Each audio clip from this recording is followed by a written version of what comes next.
Is it possible to have marriage and not to be getting married and not have any expectations?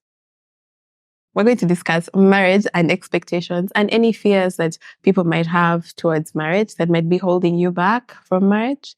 Let's get into it. If you're new here, subscribe. That's the bare minimum you can do for us. Thank you. What does it mean if someone subscribes? Well, it helps with the channel. It helps with the algorithm.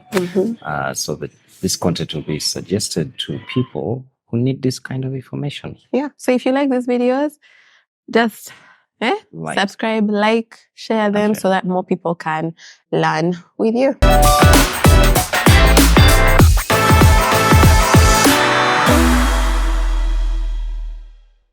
When we were getting married in 2016, did you have any expectations and were those expectations met? Question 1, yes. Question 2, some of them. I think what we did, if you remember, we both wrote the things we felt that we would like or would like each of us to do for each other, and that would make us in order of priority. In order of priority. Yeah. What was your first? I don't remember. What was my first? I know you remember my first. What was my first? I don't remember. You do, babe. No. Love me, care for me. I think you kept reciting it. That was the second one. It was the second? Yeah. What was the first? I don't remember.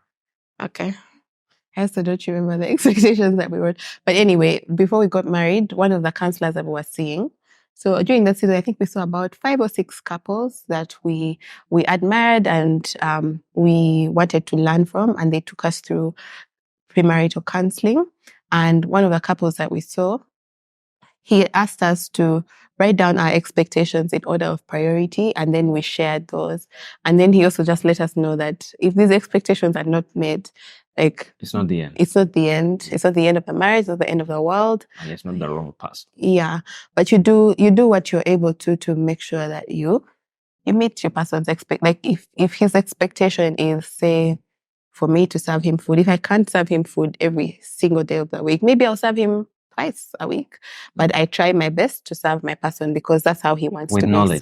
be served. It helps you to serve your person. With knowledge. Yeah. Because there's some people who will give their husbands a warm glass of water every night. But he doesn't want water. Before bed. And yet, that's what you were told before you got married. You know, mommy, you have to do this and that and the other. But for him, he just wants you to sleep next to him and naked. Yeah. So, do you think it's possible for someone to get married and not have expectations? Because these days, that's what some people tell people: don't have expectations. Just go. I think it's understandable what is being advised, but maybe just the way it's being said. Yeah. So I think, excuse me, it's better for somebody to express their expectations, voice them, share them during those dates. Write them down and say, for me, if we can if you can just do these 10 things for me, because definitely they will increase depending on the season, kids, what. If you can just do these 10 things for me, I feel like I'll be so happy as your wife or as your husband.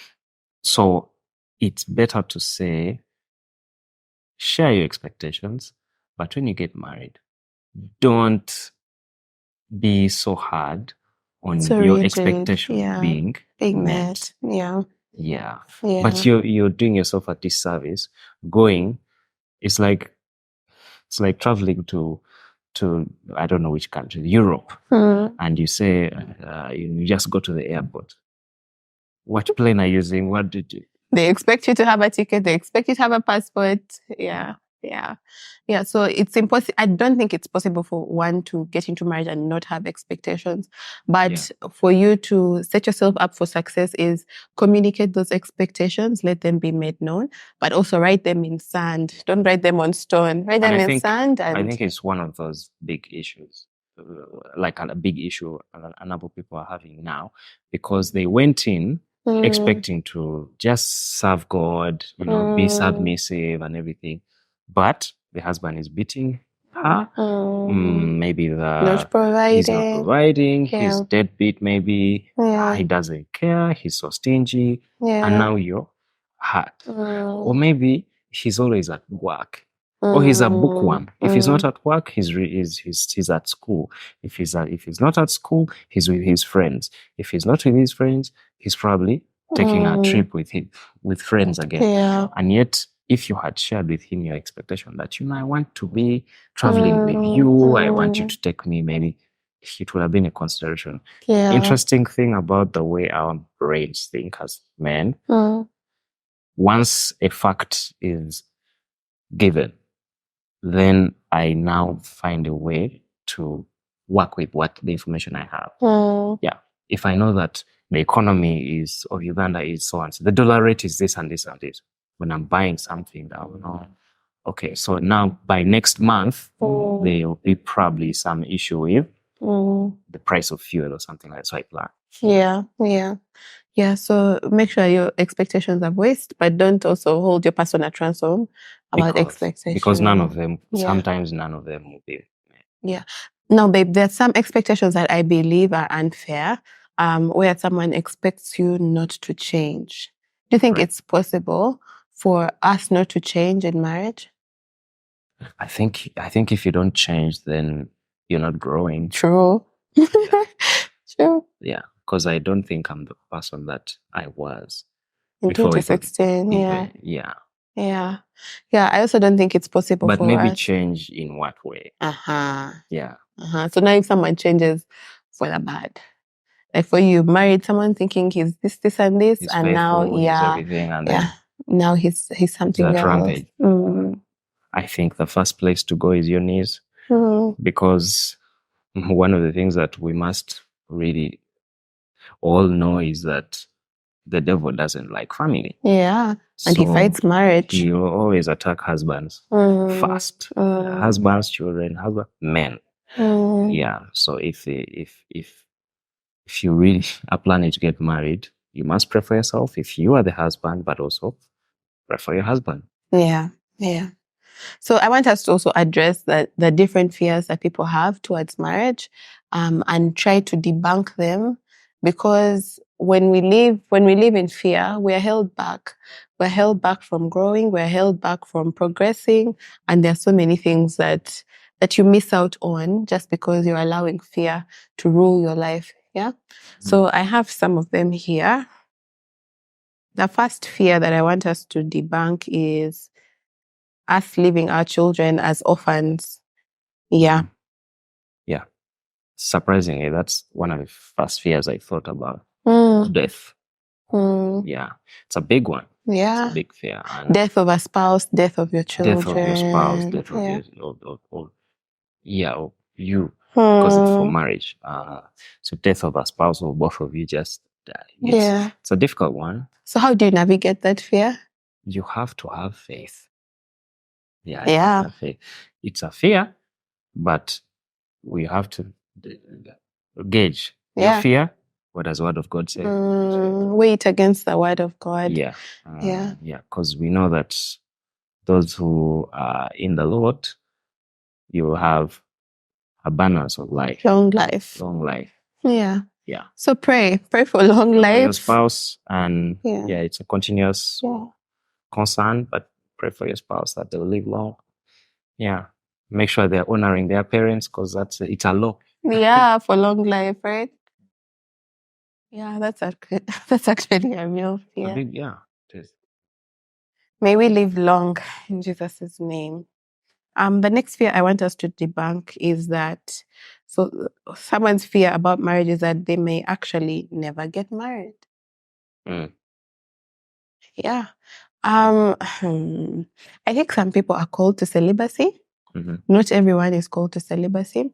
But if you do desire marriage, I would say pray and tell God, like, this is the desire of my heart. Yeah. Rather than living in fear. There's a quote that someone I know keeps saying is, what has fear ever done for you? Like, you're scared that you're never going to get married, but what are you doing about getting married? What are you doing about that fear? Is that fear serving you? Is it getting you closer to your dream? So if you do want to get married, what do you need to do to get married? Position yourself. There's a book that I shared about. If you look back, I think it was in July. There are videos in July 2023 where we shared about a book titled Positioned for Him. Are you positioning yourself in God? And for marriage, what are you doing to prepare for marriage? If you desire marriage, are you learning about marriage? Are you becoming a better person while you wait for marriage? That when the intended spouse finds you, they find that you were actually doing the work. Yeah, not just desiring marriage and you're just there dormantly waiting. Yeah. I think you said it all. Yeah. There's also a scenario where people have spiritual husbands. So if you notice a pattern of maybe this guy comes, he's about to, then he goes. This one comes, he's about to, then he goes. This one is interested. It means that you have a gift, but probably there's something in the way, so you need deliverance. Yeah, or you even see a pattern in your family. Maybe all the women are not married. You might find they just have babies out of wedlock and they never get married and things like that. So also look spiritually. Wow. The next fear that people have is the person changing. I think we talked about that. Yeah. So someone can change for the best or for the worst. So if a person changes for the worst, honestly, you have to take it to God in prayer. You have to fight against it. But also while you're dating, really consider someone's character, because someone can pretend. Someone can pretend for 2 years, especially when you're not living together. So you get married with the notion that you're getting married to this kind of person, and then now you're married and they have changed. But the signs were there. You ignored them. You saw the red flags, and you stayed. Yeah. I think it's something which we talked about in a certain video where it's a me problem than the other person. Why? Because you might have a history of maybe your a previous relationship where somebody changed, or in your family, your parent, one of your parents, an uncle changed. So if you have such trauma, it's important to deal with it. Yeah, deal with it with your person. Yeah. One of the things we do during date night, we both know. Yeah. What do we keep doing? What do we improve? What do we stop and start doing? Yeah. So the consistent relationship with your partner helps with the changing bit, because you're able to deal with certain things. Nip them in the bud before they go. Yeah. For example, if you spend a bit more time with your partner, you may notice that maybe there's an affair that is starting. Yeah, so before it gets too late. Yeah, you're able to help. Yeah, so in that date night or whatever, you say, you know what do I need to improve? Maybe more time with me, maybe communicate with me more. What do I need to stop doing? Because one of the causes of affairs is my partner is not fulfilling what I want. But also sometimes, babe, someone just strays. Like you're giving more attention to this person is giving you attention and you're enjoying it, you're entertaining it. And before you know it, one thing leads to another. Okay. Yeah. So ideally, like you said, I guess, take it to God in prayer. The next fear that I want us to address is, what if the first love fades away? It will. It will. Yeah, but I feel like it even gets better. Yeah. It gets better. Yeah, and you have to. The other one is more hormonal. Yeah, the other one is more hormonal than infatuation. Yeah. Sort of. Yeah. Yeah, and then now you get married, you have done everything that you were longing to do, and it can easily fade. And I also believe that it's possible to bring it back. And that's, the real love, because love is not just a feeling, it's a decision. And I feel like the quality of love gets better as the marriage goes on, especially if it's an intentional marriage. Not just we're living together, we're wearing our rings, but an intentional marriage where we are constantly pursuing one another. We're constantly looking to serve one another. We are humble enough to apologize when we wrong one another, like an intentional marriage that is engaged towards growth. Yeah. I feel like the love gets better. It's like wine. Yeah. It gets better with time. Yeah. With age. With age. Okay. The next fear I want us to debunk is my fear is him leaving me and my children, abandoning us. It's a real one. Yeah. I think I'll just point you back to God and also back to the character of the person. Yeah. The person And you. Yeah. And you. What is it? Is it because this fear? If it's something that you or it might be stemming from being left by their dad or an uncle, or even just witnessing someone leaving. So it's important. If this is something that you fear before you're married, these are things you can talk about before you get married. If it's something you fear and you are already married, same. Have those discussions during date night, because sometimes there are fears I've had, but the fears have been completely destroyed by you just reassuring me whatever it is. Say, you know what, we are so and so. This is who we are. This can't happen. Or it's all in your head. Just that simple assurance by your partner can just deal with that fear. Yeah. Also, the Bible says we shall know them by their fruit. So, what are the fruits of the person that you're married to? Like, do they show signs of leaving you? So, judge them from their character. Yeah. And when you're dating, you can ask your person, or get to know their family. If they grew up in a family where there's polygamy and things like that, it can be a real fear. It can be a real fear. Because, even us as men, if you saw your father beating, it's a bit easier. It's easy, to beat your wife. So you talk about these things. That's the purpose of courtship. Or dating and get to know. So now you tell him, you know what, I have a real concern of this and that. How is this something that you might do? If I did this and this, would you leave us? Would you leave us? Yeah. Okay. Rather than just being scared and eating out and talk about this. Yeah, actually, we've done a video on date night, I think at the start of 2023. And we shared tips on how to make sure that your date night is actually fruitful and not just you going out spending money and eating and taking cute pictures, but actually using date night to grow your marriage. Yeah. The next fear I want us to address is toxic in-laws. The fear of toxic in-laws. And I feel like the movie industry has really painted this one in a bad light. So people think in-laws are bad. Mothers-in-law are bad. Yeah. For me, I have such an amazing mom. I don't even want to call her mom-in-law. She's my mom in love, because she has literally taken me on as her own daughter. Like, she'll say, hi, my daughter. And I believe that if you call on toxicity, you will receive toxicity, because now you're going to your in-laws with this facade of they're out to get me, they're bad, they're mean, yet you've actually gotten married into a good family.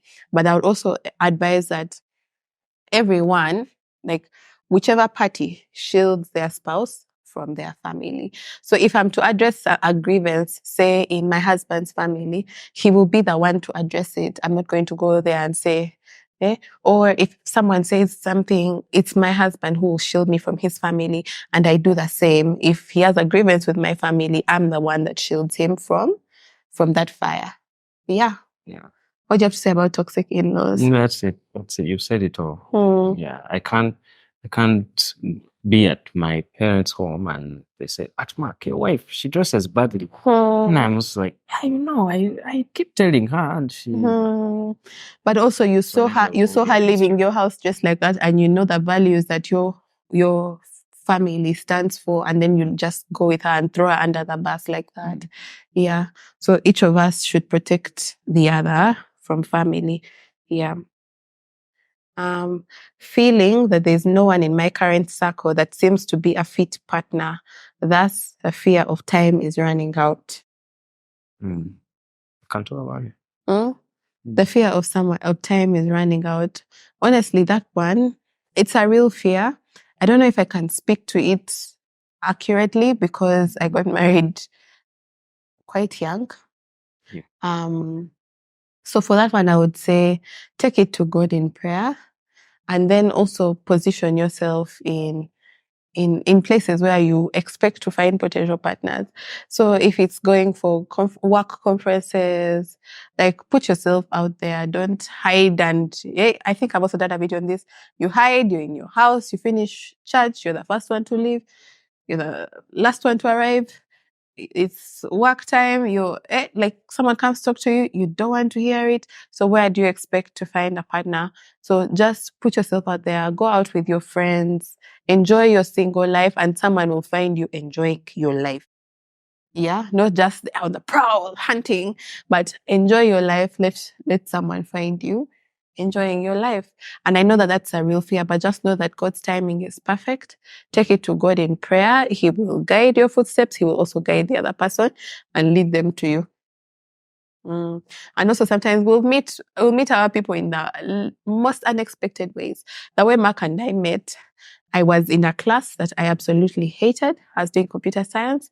I did everything I could to leave that class. I did change of course. I did everything I could to make sure I was not in that class. And God said, "Excuse me, madam, where are you going?"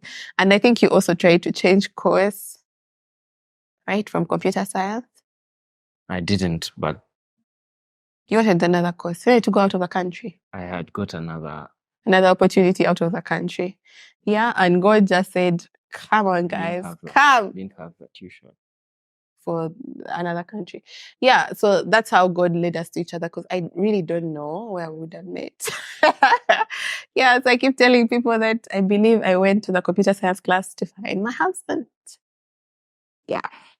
The next fear I want us to address is, okay, this one we've addressed, a good person changing for the worst. Divorce, a cheating partner, sex. Oh. Fear of divorce. Yeah. It's a real fear. And I feel like all that is internal. Yeah. Divorce, a good partner, I mean, someone cheating. It's a personal, something that you have personally as a fear. However, it's important to have faith. Pray for your partner. If you see signs in the night, just lay hands on them and pray for them. Yeah. And if you are not yet married, look out for those red flags. If someone is showing certain signs of failure to commit, that's a red flag. Yeah. So don't ignore the red flags while you are dating. If you're married already and you're scared that this person will divorce you, do you have any reasons why? Is there something that's happening? If so, get some counseling, get some guidance. Otherwise, have those dates.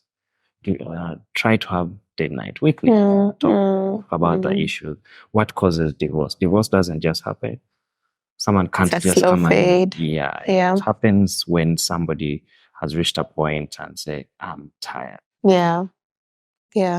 And I think it's also important that when you are planning to get married, that you have the discussion that divorce is not on the table. Like once something is on the table, you're going to pick it. So take it off the table. Like whatever issues we go through, we are going to fight through them together. We are going to make sure we solve them. Divorce is not an option for us. I feel like also this question of divorce, cheating partner, sex, losing a partner,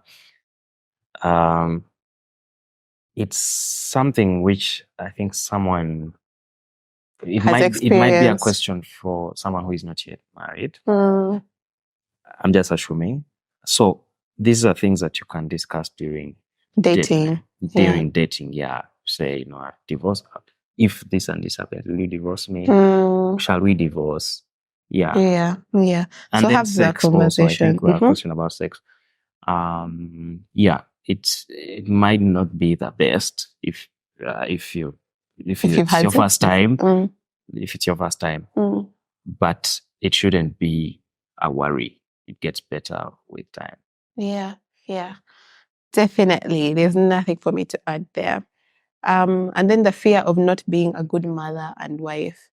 I think that like ask yourself, what is it going to take for me to be a good mother and a good wife? And then start to do that work. Yeah. Because if you feel that you're not going to be a good mother and a good wife, that means you've set for yourself certain expectations. So what can you do to meet those expectations? And there's only so much you can do as a human being, as a person, and the rest we leave to God. Because if you're going to fight day and night to be a good mother and a good wife, you're going to be a very tired person. Yeah. There's a lot of reliance on God for you to be a good mother and a good wife. So ask yourself, what does it take to be a good wife? What does it take to be a good mother? What do I need to do? Then start to do that work instead of fearing. Yeah. And also allow yourself room for failure. Like give yourself grace, because you're not always going to be a good wife. You're going to falter. You're not always going to be a good mom. You're going to shout at your kids sometimes, but extend grace to yourself to do better. Like, okay, I've made this mistake. I am sorry. Apologize to your husband. I am sorry. Apologize to your babies, and then do better.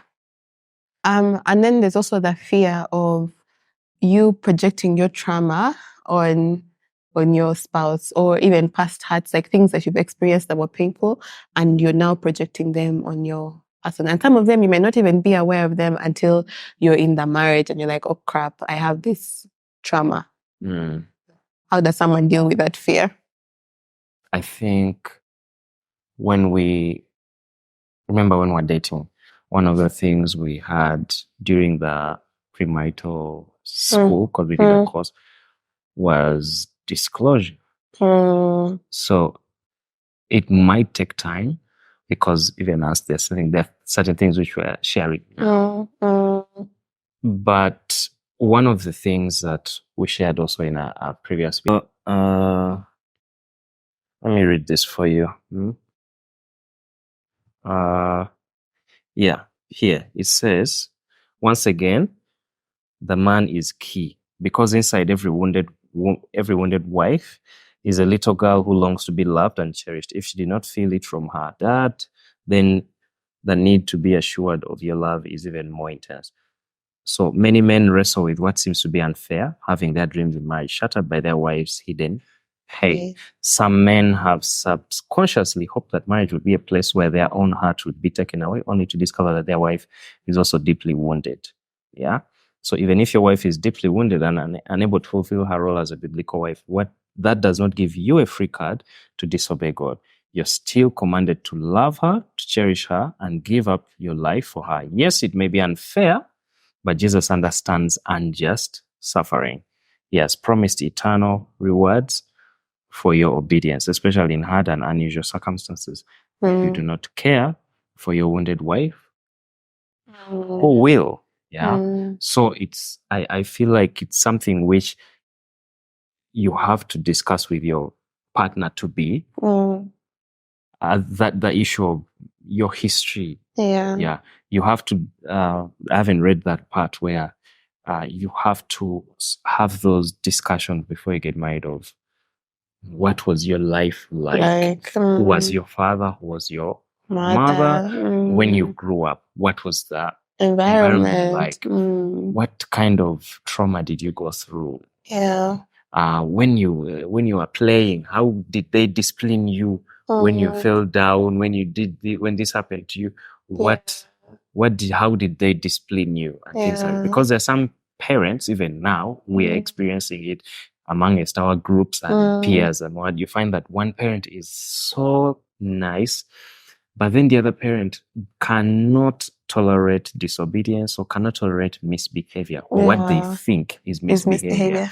So they really batter the kids. Even if they live in a fancy home, the kids are being battered and not knowing that they are traumatizing their children. Based off of a trauma that they already have. Yeah. So it's I feel like that it's very important to it will be unfair of you to treat your partner in a certain way that you yourself know may not be fair to them. So when you're going through the courting towards marriage, tell them, you know what, I fear that I might treat you like this, like this, like this. Why? Because my mom or my dad did this and this and this, or I have this issue of anger, I have this issue of pain, I have this thing where I just go silent and curl up myself in cocoon and I don't talk for months because of my anger, but it comes from that From a place. yeah, somewhere. So that thing needs to be dealt with. And sometimes it's your partner who can help you with it because, like I've just read, there's that responsibility that a husband has to love you even in help that you. Yeah, pain, to help you. And a lot of women, young men, have healed from certain things because they have decided to tell their partners. Because God has given you that man, He has given you that woman for a reason. I don't think I'd be who I am if I hadn't married you. I don't think I'd do the things I do because if I hadn't married you. So yeah, God always puts two people together perfectly because He knows that you can't be perfect for your husband, you can't be perfect for your wife.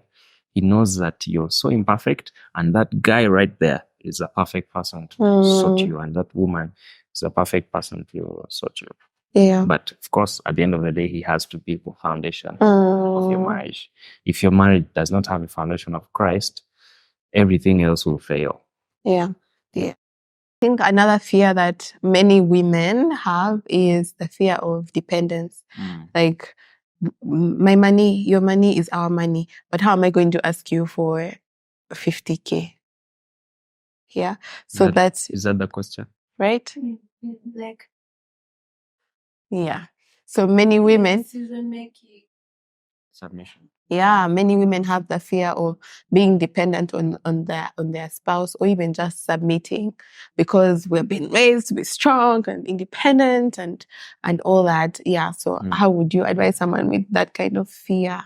How has it been for you? I want you to first. How's it been for you? No, because for me, I was raised in a home where my mom was very, like, I didn't see that. It was so easy for me to. Okay. Now, I think it's still a journey. Still a journey because even now, even if you are a submissive wife and even you and I, there are certain things that I try to help, but you're like, just I got this. Don't So, and interestingly, even as we get older, the years keep going. Different seasons cause us to be a bit different. So you might find that there are seasons where we both are really struggling with pride because we feel like we know what we're doing. Maybe we're established. Maybe what I'm doing is really successful. I don't need your help. Yeah. Yeah. But it comes from also a point of what is that thing that you as a husband and a wife desire from your husband. Yeah, I think I've lost my line of thought. Dependence, right? Dependence, right? Dependence, yeah. Yeah. So there's that mindset you need to have that now I'm married and we need to communicate. It's a constant communication is like the blood. Some people say it's the blood of relationship. We have to communicate. What do you expect of me as your husband when it comes to provision, finances? How do you want me to give you like a monthly thing and then you have maybe, or do you want me to provide everything? Yeah. It has to be discussed because there are some men who, because of how they grew up, they want that and they can achieve it. Yeah. And it's okay. It's not cast in stone that your money should also be ours, mine should also be, or mine is ours and yours is, it's a communication thing. Some men want it like that and they work so hard to make sure that he sorts out everything and for you, you just have your money, look after yourself, travel if you want. Yeah. So I think it still comes to the point of when you're dating, how have you agreed on this? Yeah, I think it's a couple by couple basis. It's based on couple. Yeah. And we also need to know that seasons change. So you can find that I'm laid off. or a ladle, Yeah. then you have no choice. You but have to depend. to depend on. Yeah. I think it Yeah. also, that fear of dependence is also from a place of pride. Mm-hmm. Like you don't want to be under sort of the mercy. Like I can move on from Yeah. you if things fail. Yeah, that, Right. but also like I'm not humble enough to just say, hey babe, I need 100K. Because for me, I just can't wrap my head around it yet, because I feel like I am married to my friend, and even if I need to, like I'm so broke and I just want 2,000 shillings, I can't tell you, I have no money in my life. Give me 2,000, please. Yeah. So I feel like it also needs for you to nurture your friendship with your spouse and peel away all pride and lack of humility, because it takes nothing from me to ask my husband for money because I'm doing life with him, and he would also have no problem asking me for money. So just take time to nurture that friendship to a point where you are vulnerable with this person, like with your everything, because I pray that God grants us long life. You're going to spend the longest time with your spouse than you spent with your parents. Yet you would have no problem most times asking your parents for money.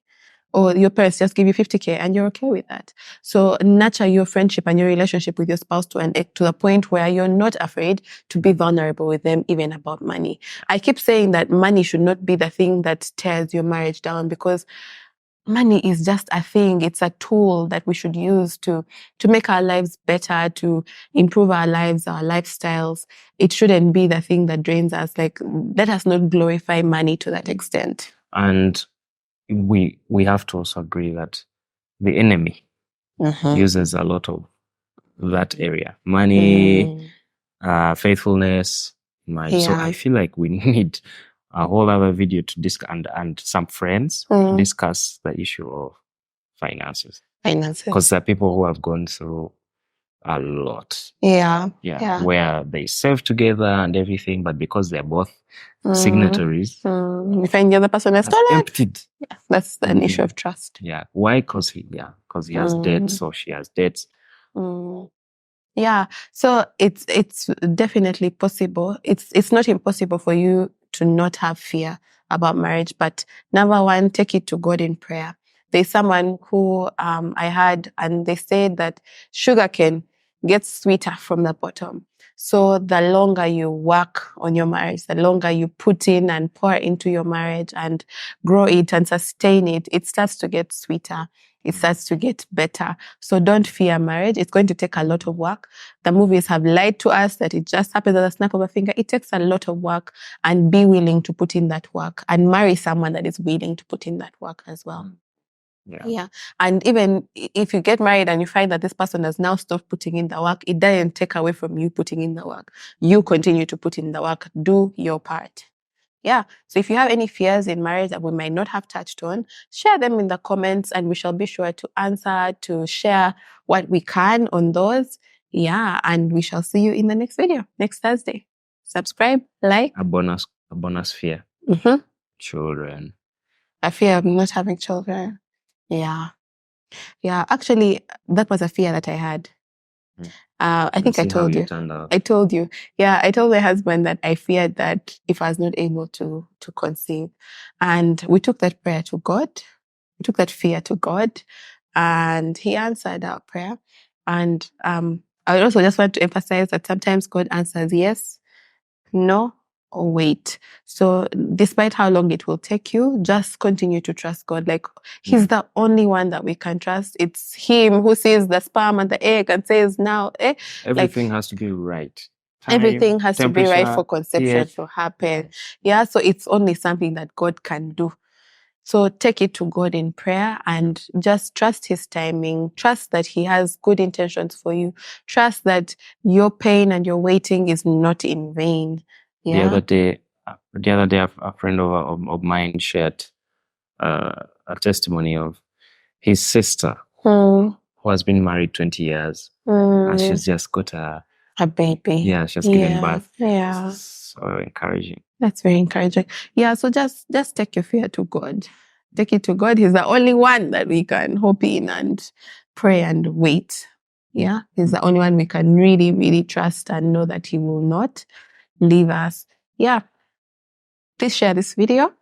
Like, comment, let us engage in the comments, and we shall see you next Thursday. We are rooting for you. Bye.